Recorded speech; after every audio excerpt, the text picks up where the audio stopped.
Hello everyone, this is the Andrew and I'm covering another topic on Kathleen Kennedy, a few days old, but I still wanted to cover this because it shows how little Kathleen Kennedy, even her direction of the company since she's taken it over.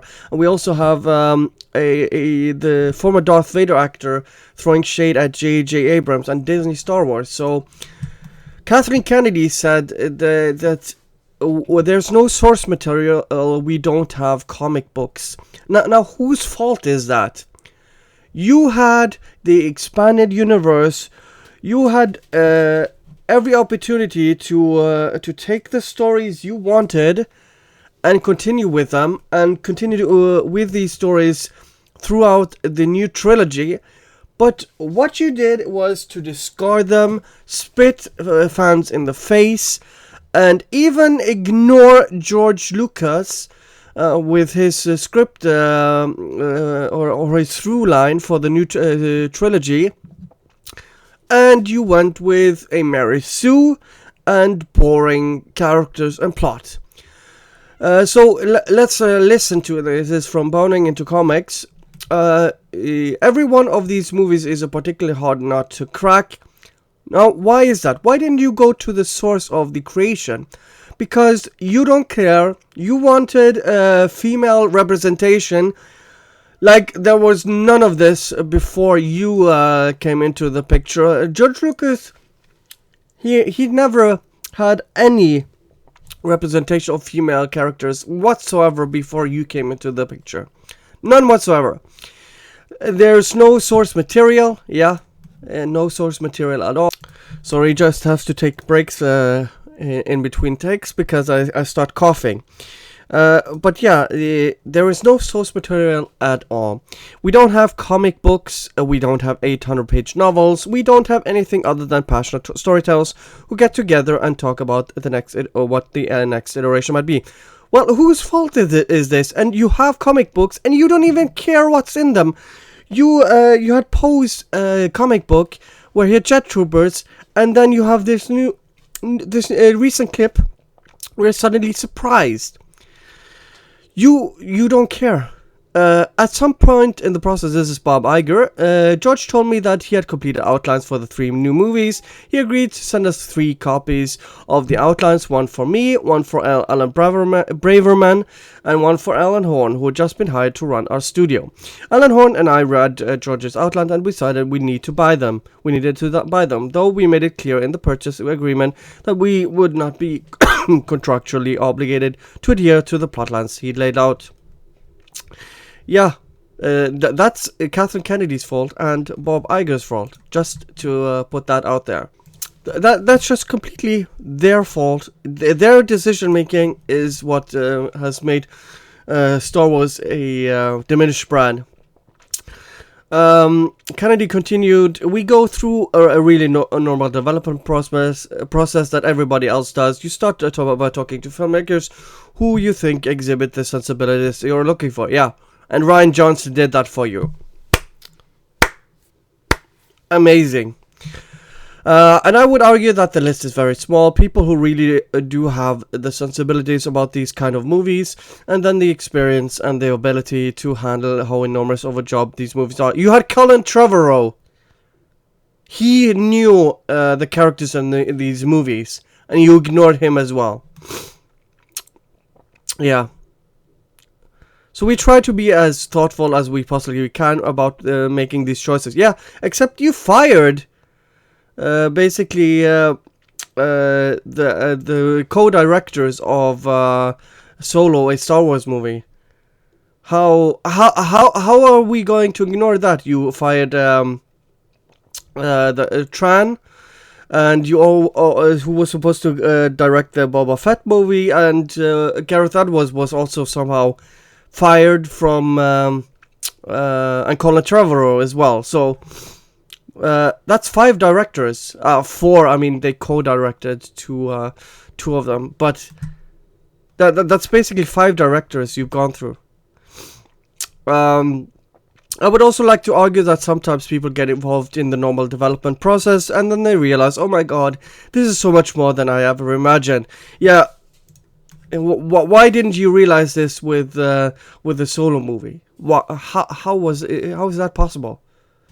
Lord and Miller, they are talented directors, as far as I can tell, and you ignore this. So it's pretty common that when you're working on movies, you're not making choices and decisions that necessarily work out exactly the way you want from the get-go. It's been an evolving process with lots of people and lots of opinions. Then you try to shape something that into what eventually becomes. So I feel fortunate that I've worked with so many great people that have been absolutely committed. JJ being one of them. He's a huge fan, incredibly passionate about Star Wars, and has been from the moment that he and I sat down and started talking about this. And the more he got involved, the more excited he became. He's a terrible writer, though. So I think if you asked him today, he probably wishes he'd been in a situation where he could have done all three. Yeah, whose fault is this? That's your fault, and that's his fault. You can't blame anyone else. This is hindsight 2020. But as I said, these are huge projects. So it's very difficult unless there's 3 or 4 years in between. It's not really physically possible.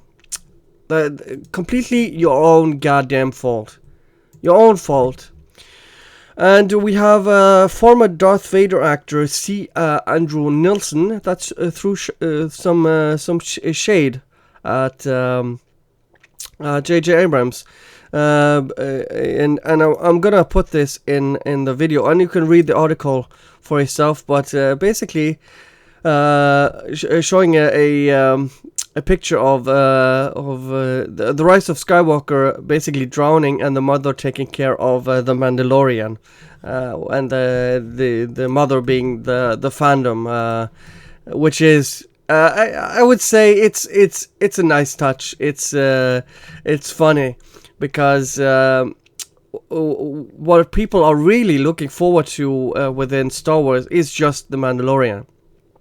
Nelson wrote, "My sentiments exactly. J.J. Abrams is not a bad filmmaker. He's more of a lazy filmmaker. Not a lazy in his work ethic, but in his storytelling." Yes, exactly. That's what I've been saying.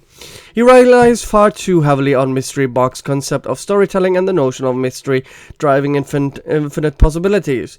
In other words, he allows himself to always pull a rabbit out of a hat whenever it's convenient. That works great if you're a Bug Bunny handing Yosemite Sam a lipstick of dynamite out of nowhere. It's a cheat when telling a human story. His films aren't awful, they just aren't compelling, and he pulls too many sticks of dynamite out of nowhere. Exactly. This is exactly what fans are thinking, and this is not just me, but what everyone else has been saying. It's not a driving force at all. I'm not actively thinking, how do I employ mystery box strategy to the story? What I meant was just that a good story makes you want to understand what's going on, what makes it tick, what's in it inside. And it was my friend and talented producer Brian Burke who, when I was trying to figure out what the hell I was going to talk about at the TED Talk, said, "Why don't you talk about that box you have?" That's from J.J. Abrams and his TED Talk. And Rise of Skywalker, it's just gonna be a terrible movie from what I can from the trailers at least.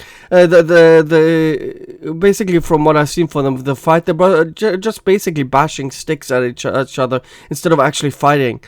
From the one clip, you see Kylo Ren's left side being completely open, but instead of taking her lightsaber and swinging it there, Daisy Ridley or Rey just smashes it towards Kylo Ren's lightsaber. And we saw the throne room scene. At the time, I must admit, it was action in the theater, but coming out of it afterwards, I thought it was a terrible scene. But at the moment, I was craving some action, and I thought it was cool right then and there. But afterwards, I thinking about it, it didn't make any sense. So anyways, thank you guys for watching, and see you guys next time.